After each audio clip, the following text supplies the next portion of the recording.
Céad háite roimh go Ollscoil na hÉireann Gaeilge agus tá hÉireann tá Áras na Gaeilge, Chríolar chulúdar na Gaeilge an seo ar campus. San seo bhíonn na leachtaí agus na rangannaí agus na cuasaí bhíonn go chuir fáil san Gaeilge héin agus tríán na Gaeilge. Se bheith náid bhfuil chulúdar Gaeilge de fáil, ifa tú de bhuigín téanú, réirín cafií an seo chomá le lúnmachnamh agus bí léin mar agann siad éir. Tá muid i gríolar a campus mar a dúirt me, tá muid in aice leis leabhainn agus na háisinaí eile ar fad, agus maricin sib tangraí an scala. Bhín se scala gúnaín se. Bhí gíling mar sin agus beidh céad fáilte roimh.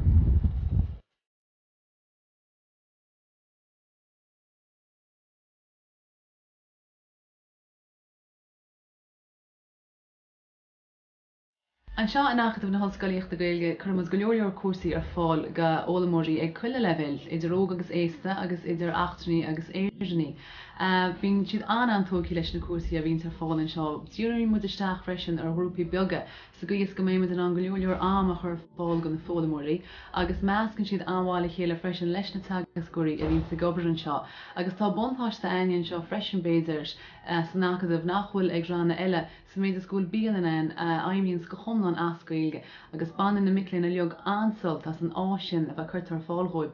Meascann siad lena chéile, meascann siad leis na tagascúirí agus bhíon atmosfér an réchúiseach agus anmhailech freisin an sin rud nach béidir nach bhuithe an áiteach eile. Tá buntáiste aine freisin is dóthaí thar áiteach eile sa tír, sé sin go bhfuil muid an seo agus gúil Gaeltacht ar lecha doris an freisin, agus sin buntáiste ionintach chomhsiúd atá ag géar a fáisachar ar an Gaeilge leabharte, agus béidir an rud atá fólamíach go sarán is si formáilta a chur ag gobar is síhaní nádúra agus a ggóhéic sanní practicúla tímógan siúm.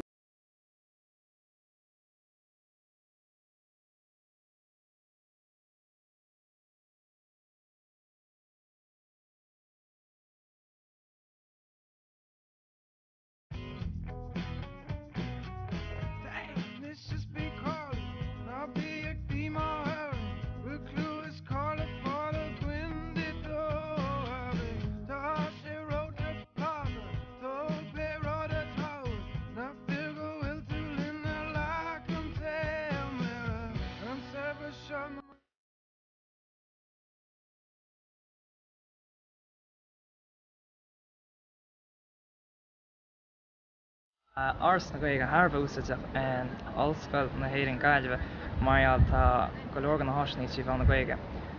Agus tá sé sin an úsáideach mariaal is seo an Ollscoil dá hangach na hÉireann agus tá ma héana is na céime agus an diplóma trí bhean na Gaeilge agus tá an béim a chuirí ar a gaiideanna agus an chaint agus an scríomhnach agus choilehairt mar sin. Sí áras na Gaeilge an ghaeltacht a bhar an caiiteach agus tá an bhfuil le leor daoine go háirí daoine le Gaeilge agus is pobl deasa.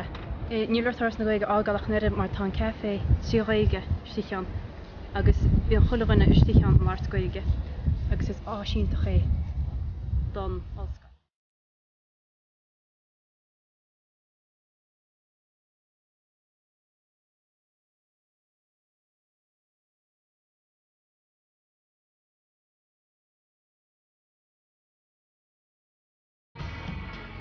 Well, tháinig mé an chóirsa sa bápéir faoinse agus an sin ceap mé grá sé ionach mar bhí simam sa gcónaí sa meán agus sa Gaeilge agus margheall ar an gceol bhíoh mé gcónaí tachtain seo go Conamara.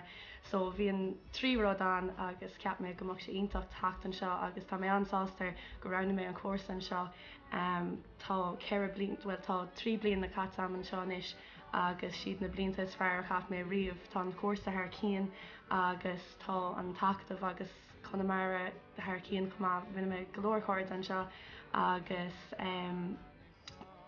margheall ar an saoil sóisial tátáin an seo bíon rudaí ar siúil cuile heachtain. Bhíon rudaí ar siúil an seo cuile heachtain agus bhíon sé thar bheith tanamh.